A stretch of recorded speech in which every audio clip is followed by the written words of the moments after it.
You're listening to the Bare Metal Cyber Prepcast, created to help you succeed in your educational journey.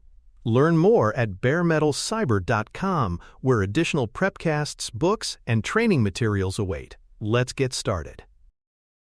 The California Age-Appropriate Design Code, or AADC, applies to online services that are likely to be accessed by children and teens under 18. This standard is broader than the federal COPPA framework, which focuses narrowly on services directed at children under 13. Instead, the AADC looks at practical use and market realities. Does the service have child-friendly content, appeal to younger audiences, or collect signals indicating regular youth access? For example, a gaming platform with cartoon aesthetics, a social media app popular with teens, or an educational tool used in classrooms would all fall within scope, even if not exclusively designed for minors. The likely to be accessed test shifts responsibility to businesses to evaluate risk indicators and act conservatively when children are present in their user base. Learners should understand this as a protective standard that expands obligations wherever youth engagement is reasonably foreseeable. Default high privacy settings are a cornerstone of the AADC.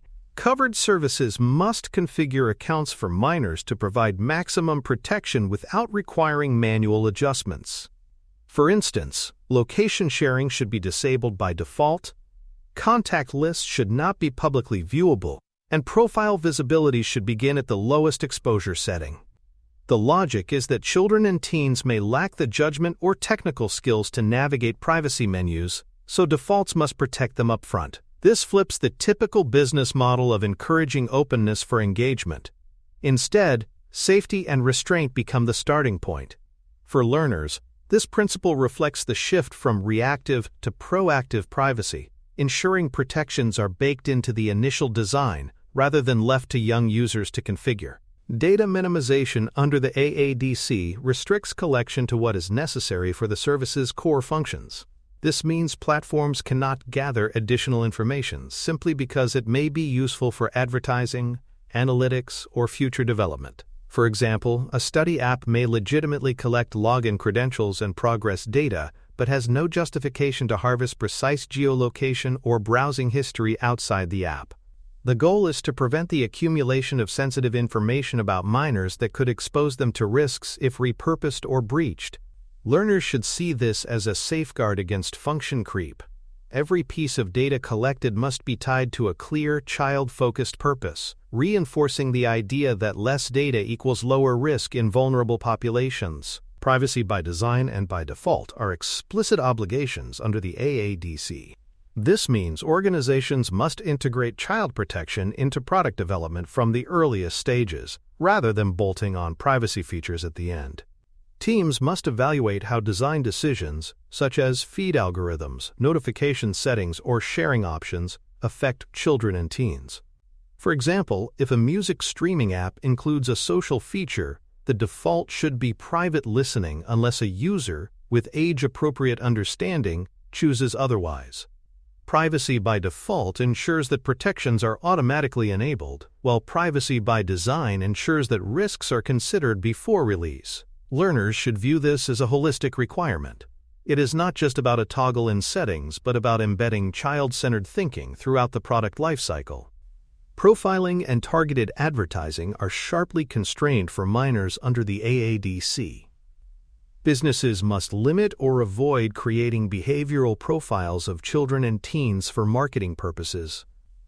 For example, an online store may recommend products based on current session activity, but should not build long-term advertising profiles from browsing across platforms. The distinction between contextual and behavioral targeting matters here. Contextual suggestions aligned with content are generally safer, while cross-context behavioral profiling raises serious concerns. This rule acknowledges that children may not fully understand or consent to being profiled, and targeted ads could exploit developmental vulnerabilities. Learners should see this as part of a global trend. Regulators are increasingly skeptical about behavioral advertising directed at minors, with California setting clear boundaries against manipulative practices. Geolocation data poses particular risks, and the AADC imposes strict limits on its collection. Services must not collect or retain precise location data unless it is strictly necessary for providing a requested feature, and even then, clear and prominent controls must allow users to toggle it on or off. For instance, a mapping app may use location to provide directions, but must not track background movement for unrelated analytics. The prominence of location controls reflects the heightened safety risk. Misuse of geolocation data can expose minors to stalking, harassment, or exploitation. Learners should recognize this as a core safety feature, ensuring that sensitive information about a child's whereabouts is only processed when truly necessary and always under transparent user control.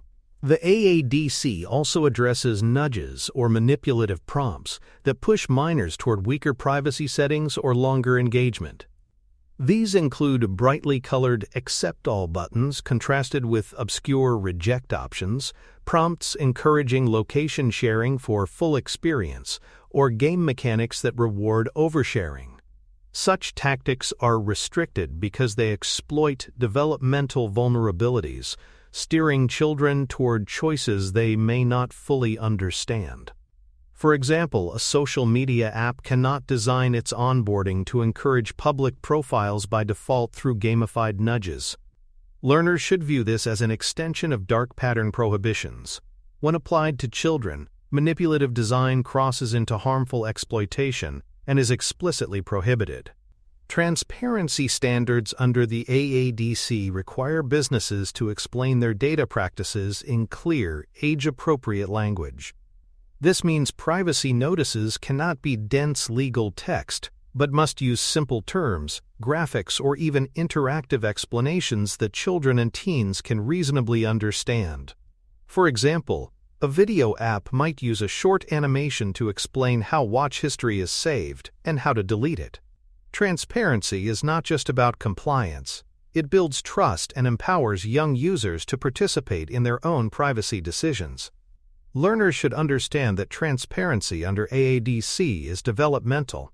Communication must match the cognitive abilities of the audience, ensuring clarity for children at different age levels. Age estimation is permitted under the AADC but must be proportionate to risk. Services are not expected to know every user's exact age but must implement reasonable methods to assess whether children are likely to access the platform. Low-risk services may use self-declaration, while higher-risk services must employ stronger checks like age verification mechanisms.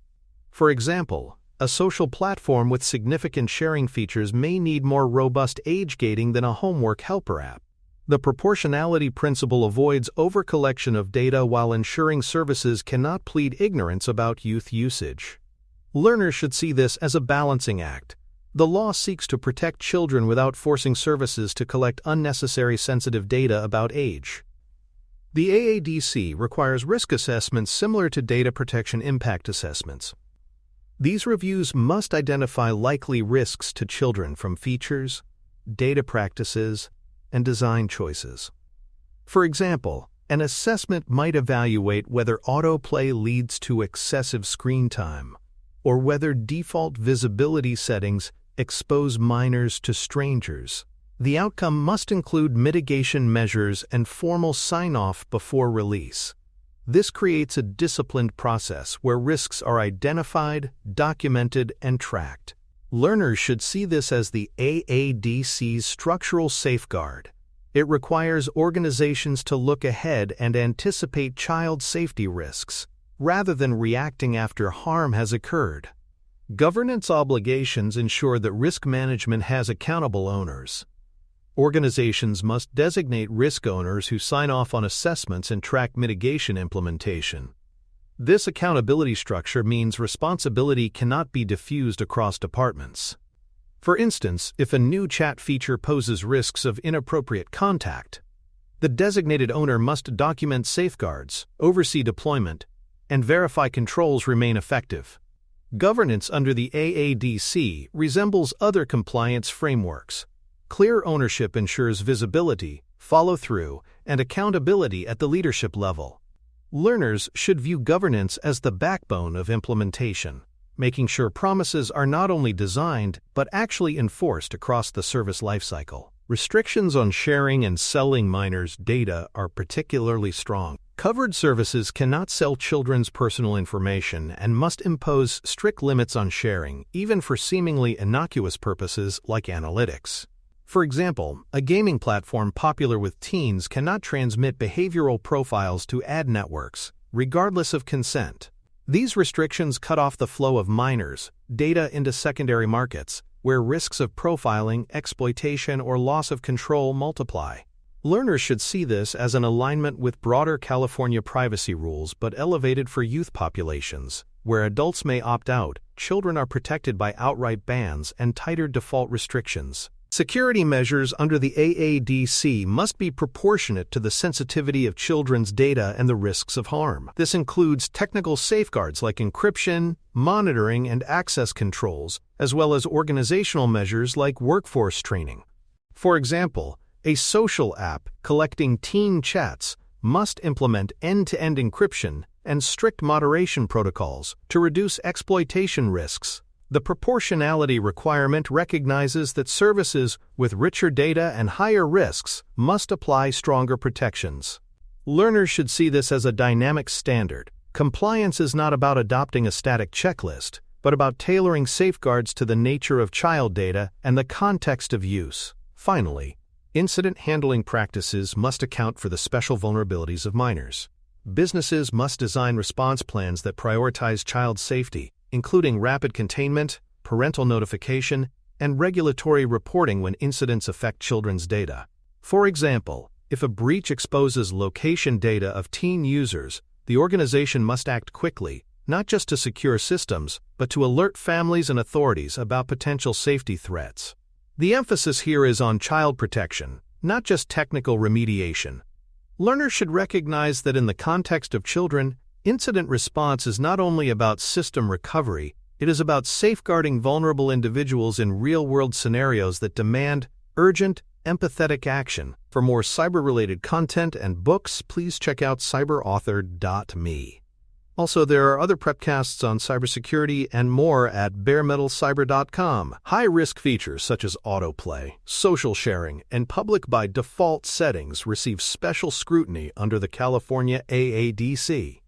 Autoplay, while convenient, can encourage prolonged engagement that children may struggle to regulate.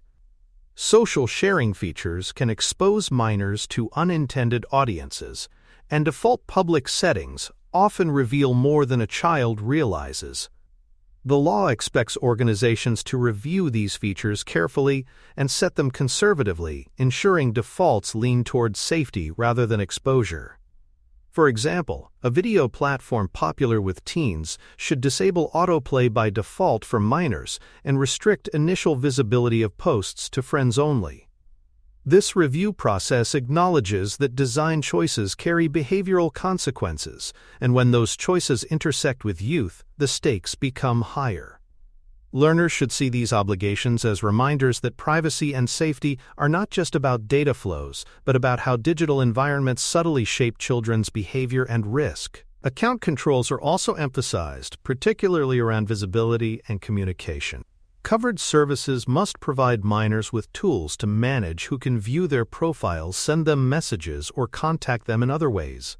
Importantly, these controls must default to protective settings, such as blocking messages from unknown users or limiting contact to approved connections. Consider a social app where a child signs up for the first time. By default, their profile should not be searchable by strangers, and only known friends should be able to initiate communication. By establishing such defaults, the AADC seeks to prevent predatory or exploitative contact. Learners should understand that account controls are not optional extras. They are core safeguards that reduce exposure to inappropriate interactions and reinforce a baseline of online safety for minors. Design testing under the AADC must include usability checks tailored to children. This means organizations cannot assume that standard interfaces designed for adults will be comprehensible to younger users. Instead, they must test features with child participants or conduct age-appropriate evaluations to confirm understanding. For example, if a platform provides a toggle to limit location sharing, the wording and design must be clear enough for a 13-year-old to interpret correctly. Usability testing should ensure children can exercise rights and protections without confusion. Learners should see this as part of a broader shift toward human-centered privacy.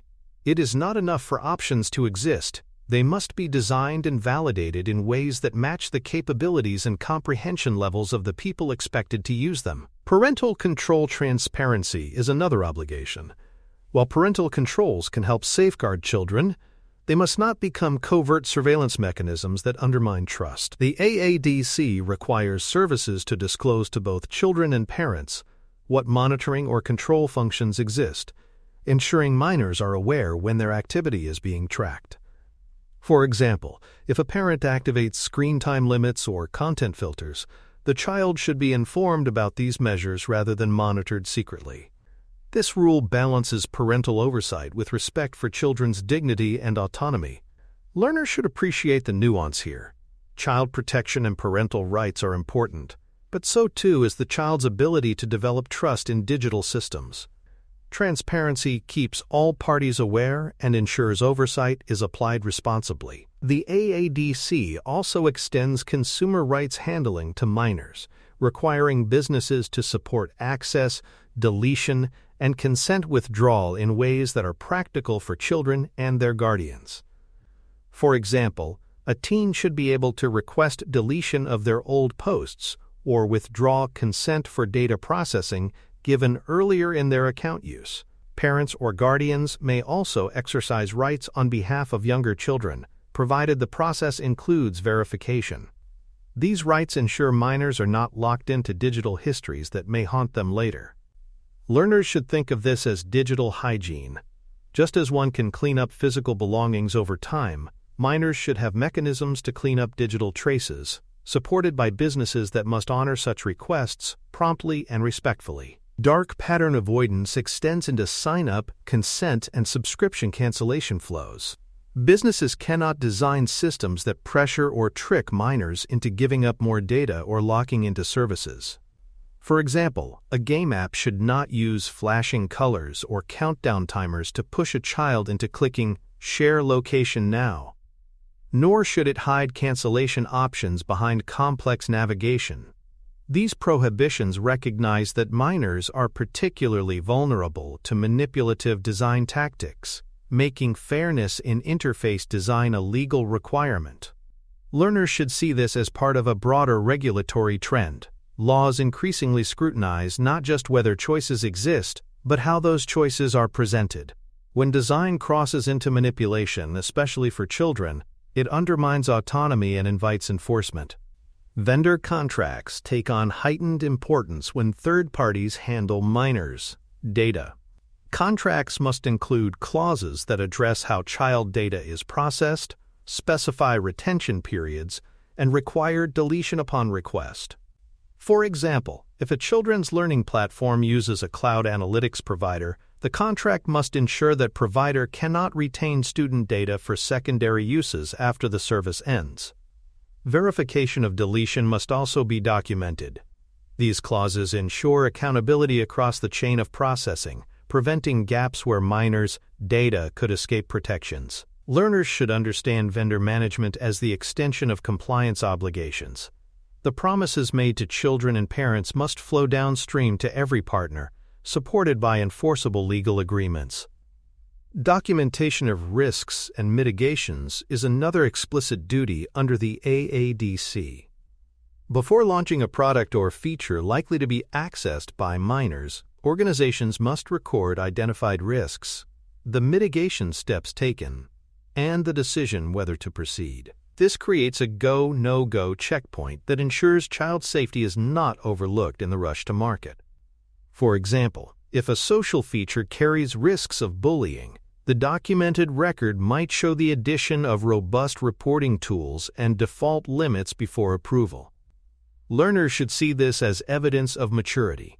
Documentation not only structures decision-making internally, but also provides regulators with proof that risks were actively considered and managed rather than ignored.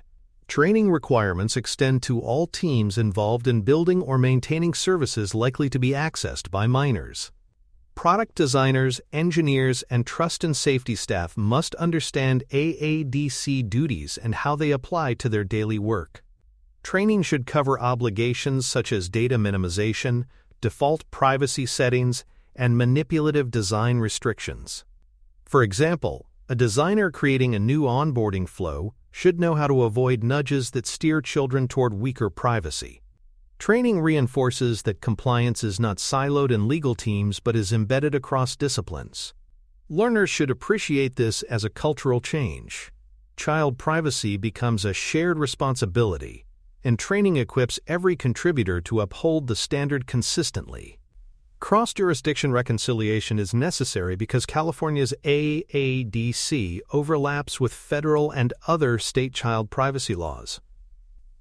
For example, COPPA already requires verifiable parental consent for under 13 data collection, while states like Connecticut and Utah have their own child privacy provisions. Businesses must harmonize these obligations, applying the strictest rules where they overlap. For instance, a platform accessible to children nationally may adopt California's higher age protections across the board to simplify compliance. Learners should view this as a common compliance strategy. Harmonization reduces fragmentation and ensures children enjoy consistent protections regardless of location, reinforcing fairness and operational clarity. Metrics are expected to monitor program performance and emerging risks. Organizations should track indicators such as the number of child complaints, the speed of remediation for reported issues, and trends in incident frequency. For example, a rise in reports of inappropriate contact on a platform may signal weaknesses in default messaging controls. Tracking these metrics helps organizations prioritize fixes and demonstrate to regulators that protections are continuously monitored. Learners should see metrics as the feedback loop. They show whether safeguards are working and provide evidence that issues are addressed proactively rather than reactively. Post-launch monitoring ensures that risks identified in assessments are not forgotten once a product is released. Organizations must track real-world usage, identify emergent risks, and implement rapid configuration updates to close gaps. For example, if children begin using a feature in unintended ways that increase exposure, the company must adjust defaults or controls quickly. This expectation reflects the reality that children's behavior evolves, and protections must evolve with it. Learners should think of this as ongoing care. Just as toys are recalled or updated when safety issues arise, digital services must be continuously monitored to keep children safe. External communications are another important dimension. The AADC expects organizations to align messaging for parents, educators, and regulators, ensuring that disclosures are consistent and helpful. For example, FAQs for parents should explain privacy settings clearly, while regulators may require technical detail on compliance practices. Communication builds trust with external stakeholders who play key roles in safeguarding children. Learners should view this as transparency at multiple levels. Not only must children and teens understand protections, but adults responsible for their well-being must also have confidence in how services are designed and maintained. Finally, program governance under the AADC requires periodic reassessment and evidence retention. Organizations must revisit their risk assessments, update documentation, and retain evidence of compliance for potential audits. This cadence ensures protections are not static, but evolve as services, risks, and laws change. For example, an annual review may identify that age estimation tools need updating as technology advances. Retained evidence, such as training logs, consent flows, and deletion certificates, provides defensibility if challenged. Learners should understand this governance as a cycle: design, document, monitor, and revisit. By embedding periodic reviews, businesses can sustain compliance, and continuously reinforce their commitment to protecting children online. Thanks for tuning in to the Bare Metal Cyber Prepcast, your trusted source for cybersecurity news and insights. Remember to subscribe at baremetalcyber.com so you never miss an update. And visit cyberauthor.me for best-selling cybersecurity books that equip you with expert knowledge. Until next time, stay secure and stay vigilant.